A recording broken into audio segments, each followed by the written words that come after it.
Les romans de la Table ronde constituent un ensemble de textes littéraires très variés qui trouvent leur origine dans le souvenir déformé d'événements historiques mêlés à des éléments du folklore celtique. Si le nom d'Arthur apparaît dès le 7e siècle, il faut attendre le début du 12e siècle pour que les historiens anglo-normands le présentent comme roi des Bretons. C'est alors que se constitue le mythe littéraire d'un roi conquérant capable de vaincre l'empereur de Rome et d'imposer la foi chrétienne à l'Angleterre, mais aussi d'un souverain cultivé et généreux dont la cour attire l'élite de la chevalerie en quête d'aventure.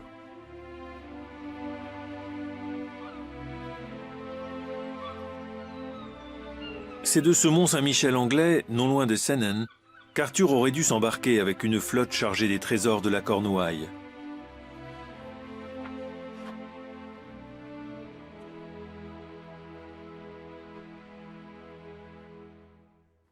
Destination : le nord de la France, avec les cours des ducs de Bourgogne et de Bretagne où les mœurs sont plus raffinées, les femmes plus belles et les chevaliers plus valeureux que dans l'âpre Cornouaille. Narrée par Monmouth, la fantastique histoire d'Arthur et de sa tendre épouse Guenièvre, plus tard coupable d'infidélité, parvint vers le milieu du XIIe siècle sur le continent.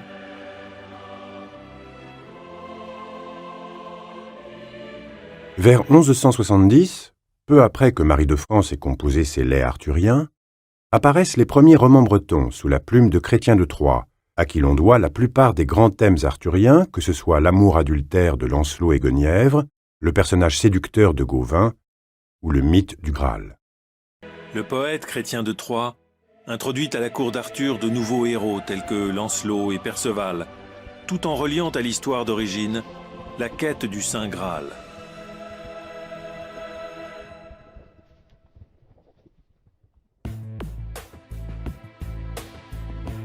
Arthur, qui symbolisait la résistance acharnée contre les envahisseurs, devient l'incarnation des idéaux courtois. Chrétien de Troyes rédige un best-seller européen où Arthur et ses fidèles jouent les Superman du Moyen-Âge. L'épopée relatant les exploits des chevaliers de la Table ronde est le premier ouvrage de divertissement de la littérature mondiale et donnera lieu à moult variantes.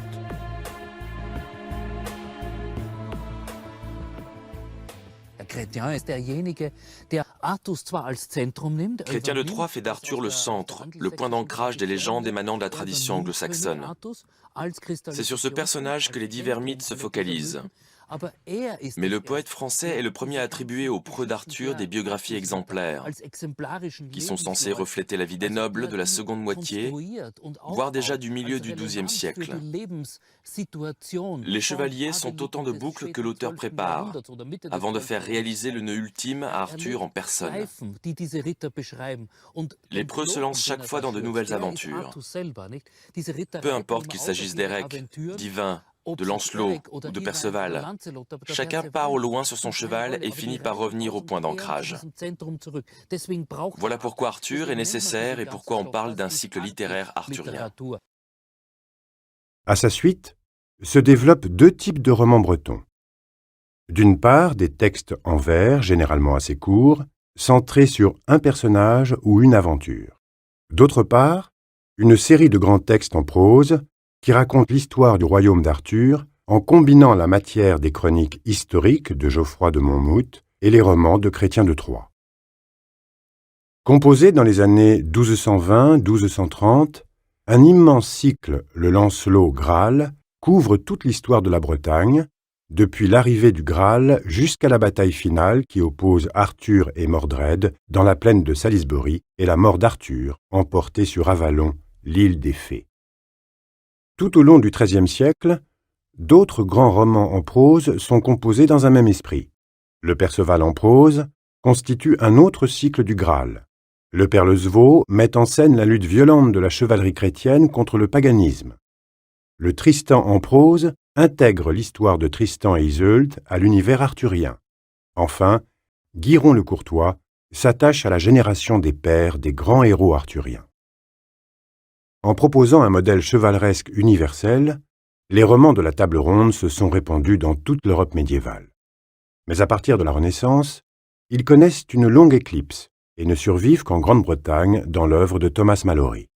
Redécouverte au XIXe siècle par les romantiques, la littérature arthurienne est redevenue une source d'inspiration pour les créateurs et connaît depuis la seconde moitié du XXe siècle de nombreuses adaptations pour le cinéma et la télévision.